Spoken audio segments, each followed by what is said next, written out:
spontaneously fission. And that's obviously not a desirable feature in a bomb. So that's what we compound today to make reactor fuel or spent fuel to be safe. Okay? So superior, and this is where I require a question from the audience why it's costs less. But let me just state the answer, that if you split water rather than try to generate electricity by turbines, then it becomes superior in cost. It becomes superior in cost to the standard. The proper standard is, can you beat fossil fuels?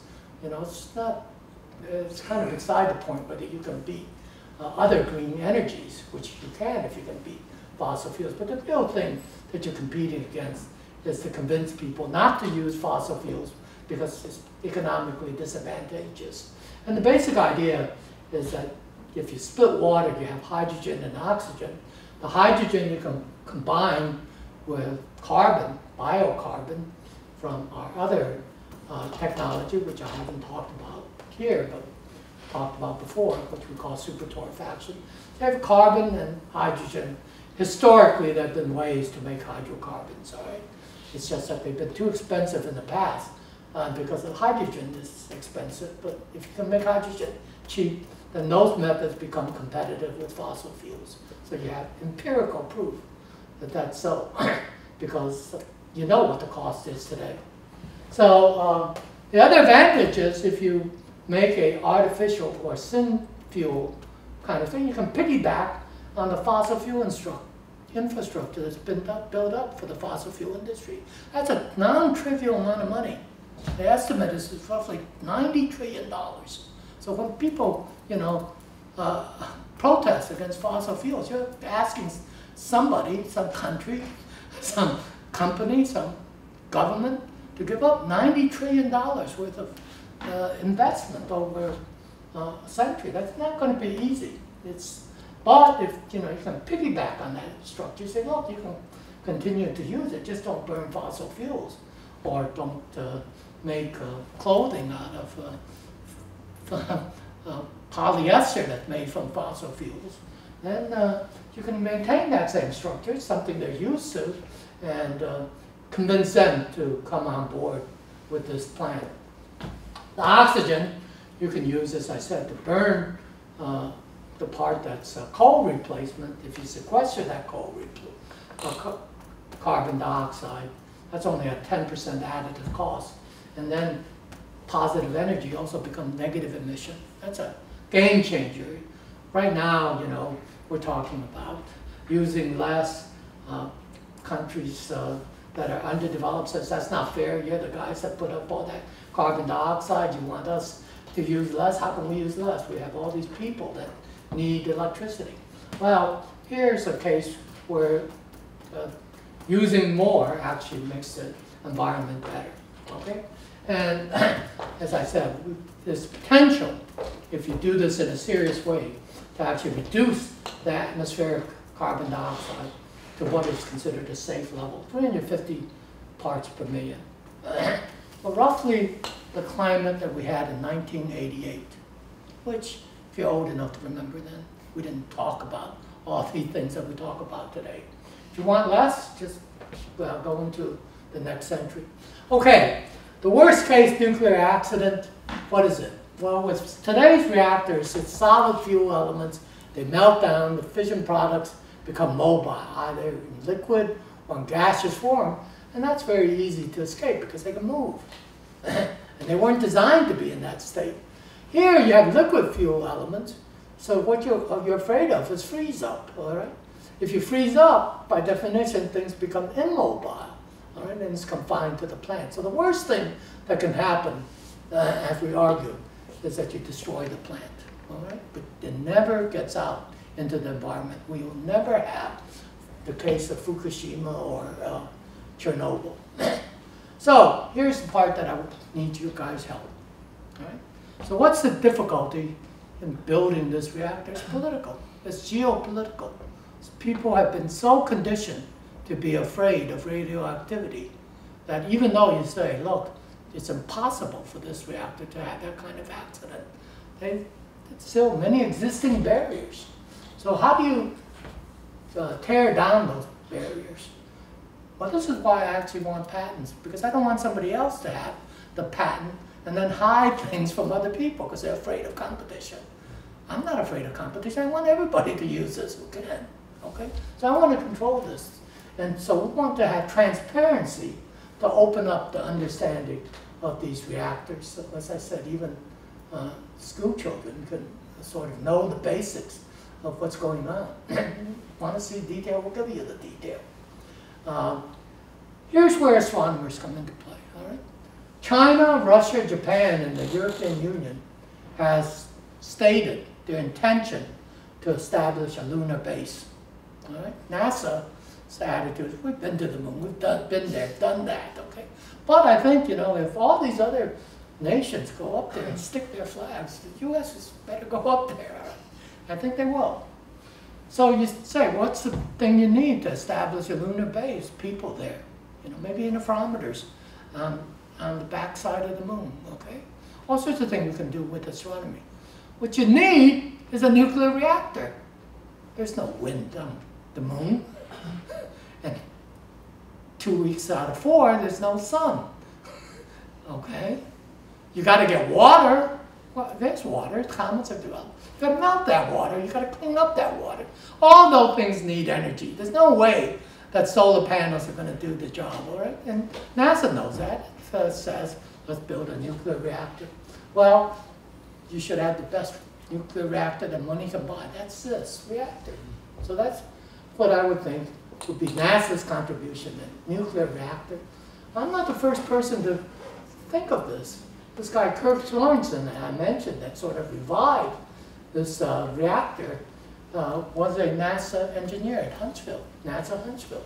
And he was looking for energy source. He thought a nuclear reactor would be it. And he discovered this book on liquid fueled reactors. So he's been pushing this since 2001. He's formed a company, etc. I think that's a great idea, okay?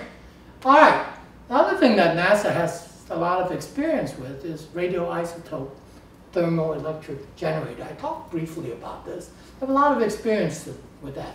Whenever you send things to the outer planets, there's not enough sunlight to run the satellite, so you use radioisotope thermoelectric generators, and I talked about them being essentially nuclear batteries that you make such nuclear reactors, especially safe. But, well, you know, all these missions, Voyager, Galileo, Cassini, the New Horizons probe out to Pluto, all use this stuff that NASA's really world expert at.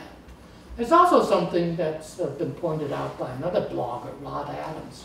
Okay, that is, there's a clause in the regulations governing the construction of nuclear reactors which exempts research reactors from the same very strict regulation. You want regulation, you want safe, but you don't want red tape, okay? You want to get around that red tape that exists now in building reactors. And that is research reactors, where less than 50% of the power, whatever products are produced by the reactors, they can bypass it. The original intent was to promote competition.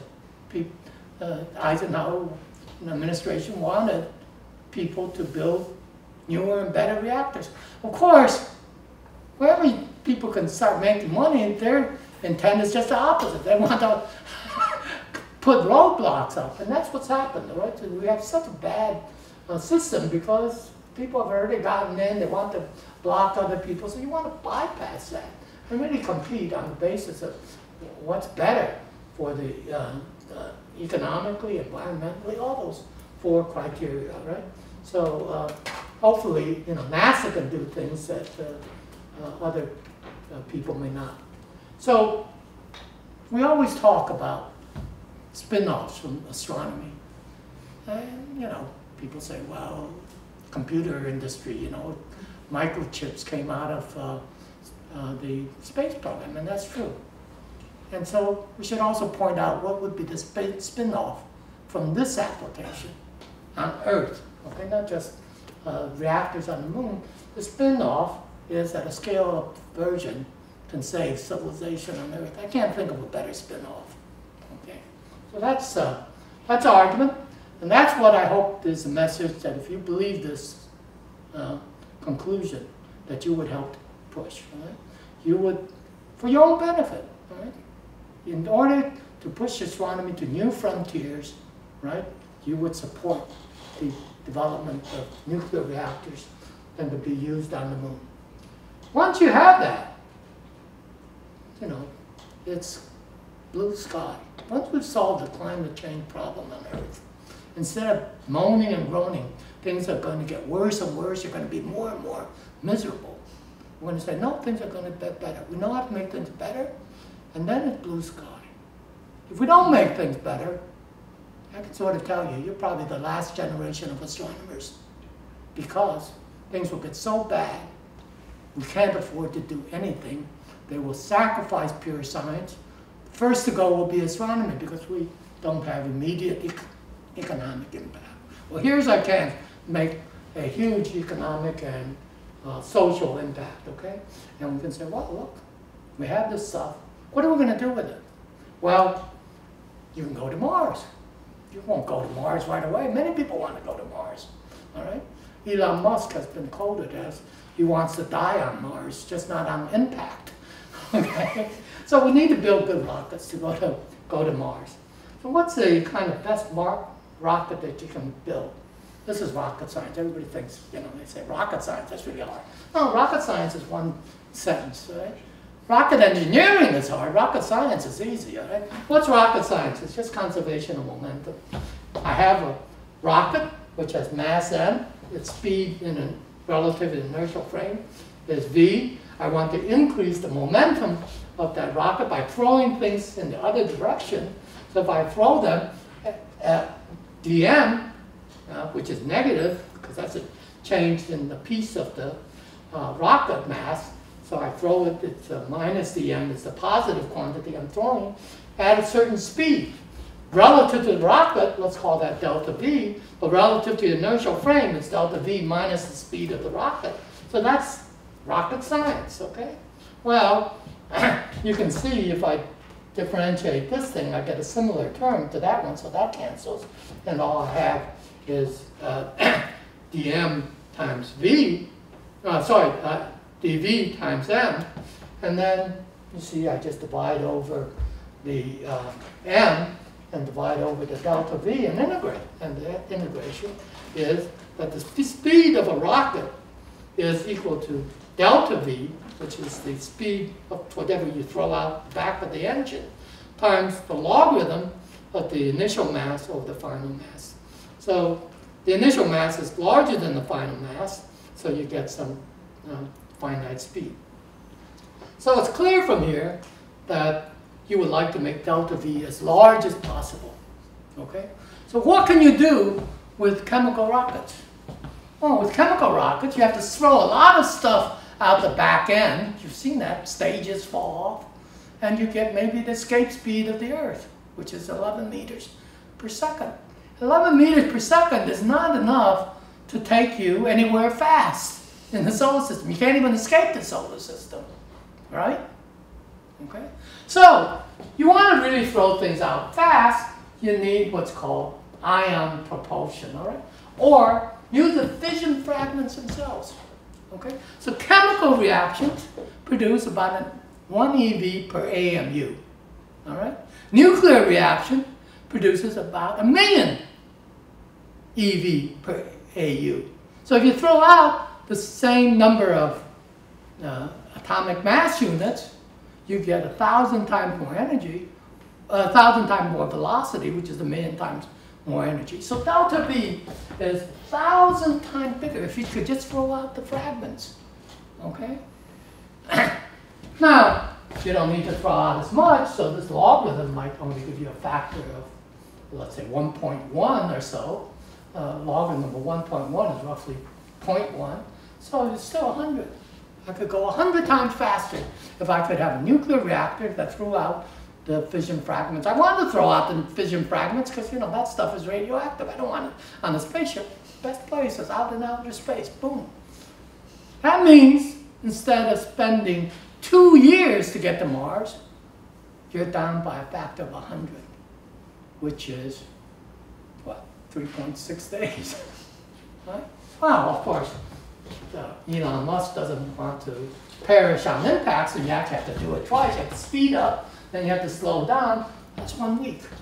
Maybe if you consider orbital dynamics instead of things, you know, roughly at the 1 AU or 1.6 AU taking 1 to 2 years, maybe it'll take you 2 weeks. All right? A lot of us had ancestors who went from China or Taiwan to the US by boat. I remember that boat trip. It was 3 weeks. You can do it. Okay? People will be willing to do it. People will be willing to do it. And a lot of people are. So you can imagine, once you have such capability, okay, it's blue sky. In principle, you could go to the stars. You know, that's what the future of astronomy can be. We can either have this dead end, where things get worse and worse, and people stop doing science, or we can have this blue sky, which is what all of us dreamed about when we were kids. Right? There's this great universe out there. Are we only going to be content just to look through telescopes, or do we want to send things there? Do we want to send people there?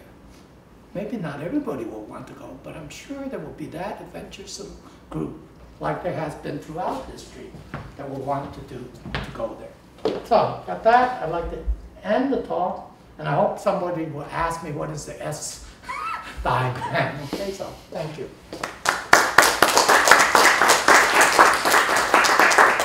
No questions? Can I ask them the S diagram?